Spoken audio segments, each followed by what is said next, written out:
Paying off your mortgage early is quietly costing you $438,000. Not because your interest rate is bad. Not because your home is a bad investment. But because every single extra dollar you send to your lender is a dollar that will never compound for you again. And the math on this isn't even close. I know that sounds wrong. Everything you've ever been taught about money says get out of debt as fast as possible.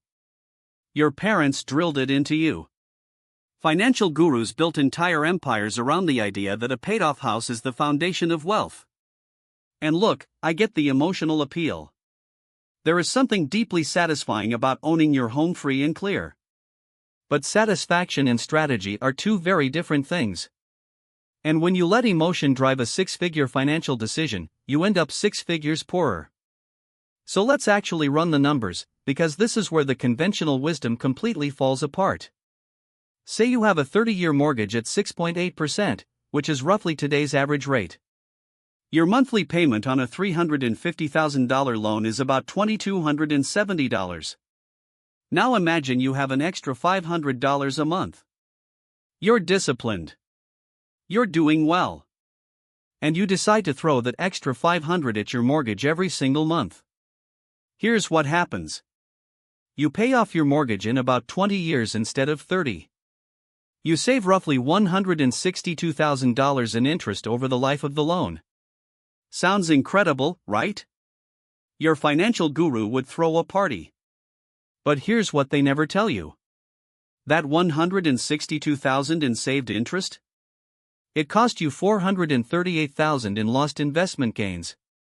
Because that same $500 a month invested in a broad index fund averaging 10.2% annually, which is the S&P 500's historical average over the last 30 years, would have grown to over $582,000 in that same 25-year window. Meanwhile, the total interest you saved by paying early was $162,000. You traded $438,000 of real wealth for the feeling of being debt-free sooner. Now let's talk about something almost nobody factors in. Inflation. And this is where the mortgage payoff crowd really loses the plot. Your mortgage payment is fixed. It does not change. But the value of the dollar you're paying it with does. Every single year, inflation quietly shrinks the real cost of your mortgage. At the Federal Reserve's target rate of 2% inflation, a dollar today is worth only about 67 cents in 20 years. That means your $2,200 mortgage payment in year 20 feels more like paying $1,500 in today's money. Inflation is literally paying down your mortgage for you. Over a 30-year mortgage, inflation erodes roughly 40% of the real value of your total payments. You are paying back your lender with cheaper and cheaper dollars every single year. This is a massive hidden benefit of long-term fixed-rate debt. And every time you accelerate your payoff, you are voluntarily giving up this advantage. You're choosing to pay with today's expensive dollars instead of tomorrow's cheap ones. Now let's look at what the actually wealthy do, because their behavior tells you everything you need to know. A study by Bain & Company found that only about 12% of ultra-high net worth individuals pay off their primary mortgage early. 12%. The other 88% keep their mortgage and deploy their capital elsewhere. They're not doing this because they can't afford to pay it off. They could write a check tomorrow.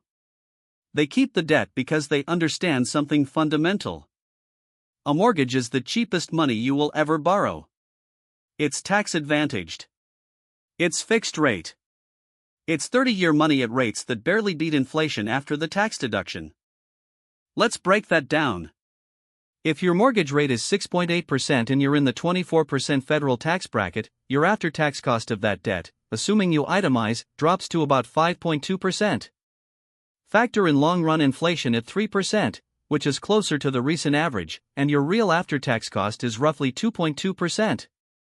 You are borrowing money at 2.2% in real terms. Meanwhile, the stock market has delivered roughly 7% real returns over the long run.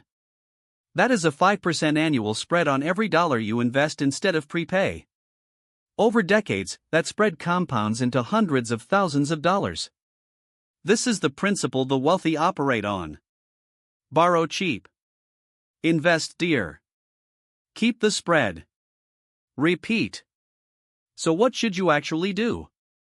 Let me give you the framework. Step 1.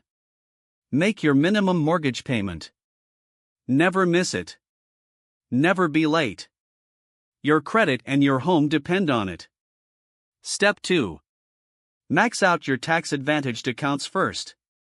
Your Roth IRA, your HSA if you have one. If your employer matches your retirement contributions, take every single dollar of that match. This is where your extra $500 a month should go before it goes anywhere near your mortgage. Step 3. Build a 6-month liquidity buffer. Not in your home equity, because home equity is the least liquid form of wealth you can hold. If you lose your job, your lender does not care that you made extra payments. They still want next month's check. You cannot eat your equity. You cannot spend it without selling or borrowing against it. Cash in a high-yield savings account is liquid. Home equity is not. Step 4. If after all of that you still have extra cash flow, invest it in a taxable brokerage account in low-cost index funds. This is the money that becomes your $438,000. This is the money that actually compounds and builds generational wealth.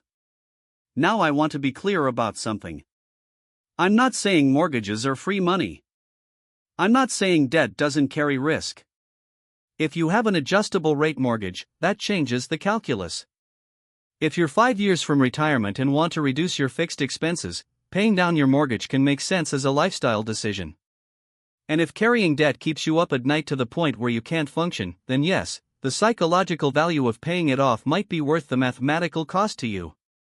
But you should at least know what that cost is. You should understand that the peace of mind you're buying has a price tag. And for most people in their 30s and 40s with decades of compounding ahead of them, that price tag is somewhere in the range of $300,000 to $500,000. Every dollar you have should have a job. And the highest paying job for your dollars is almost never sending them to a lender who's already charging you historically cheap money. It's putting them to work in assets that compound at 2 to 3 times your mortgage rate. The wealthy didn't get wealthy by eliminating cheap debt. They got wealthy by using it. If this changed how you think about your mortgage, hit like and subscribe. I've got a video coming next week that breaks down another financial rule everyone follows blindly that is mathematically destroying your net worth. You won't want to miss it.